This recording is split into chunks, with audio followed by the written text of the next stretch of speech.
There are always two parts to every piece of communication, okay? There's the what you say, that's your content, and then there's the how you say it. Sometimes we're told that we need to look and sound and appear confident, but we also need to look and sound and appear vulnerable and authentic. And I think that can be really confusing because how can you be confident and vulnerable at the same time? So I want to debunk that a little bit. And it starts with understanding what vulnerability and authenticity means in the world of communication, because it's different than what it means in the world of human resources. When we're talking about HR and we're talking about being authentic and vulnerable, we're talking about being able to bring our whole selves to work.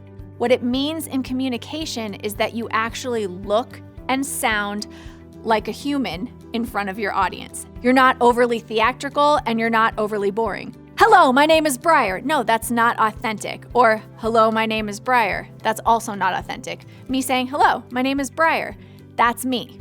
We want your audience to feel like they are just talking to you. That's what it means to be vulnerable and authentic from a communication standpoint, which is great news because the same tools that you use to look like a human are the same tools that researchers have found also make you appear confident when you speak in public.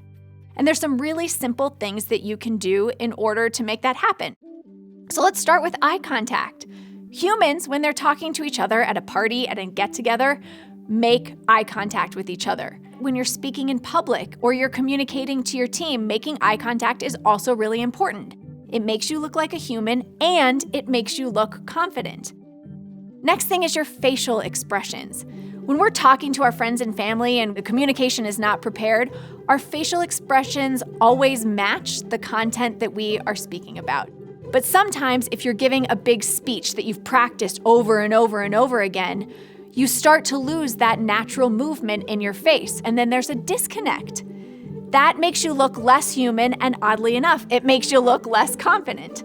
You want to make sure that your face moves naturally just like it does when you're talking to friends and family. Next, your voice. When we talk to friends and family, the human thing is that we have all of this dynamic vocal variety in the way that we sound.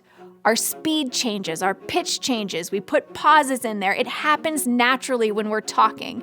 So the trick here is actually never to memorize word for word exactly what you're going to say, because doing that may cause you to lose a lot of the natural variety in your voice. Finally, fluency.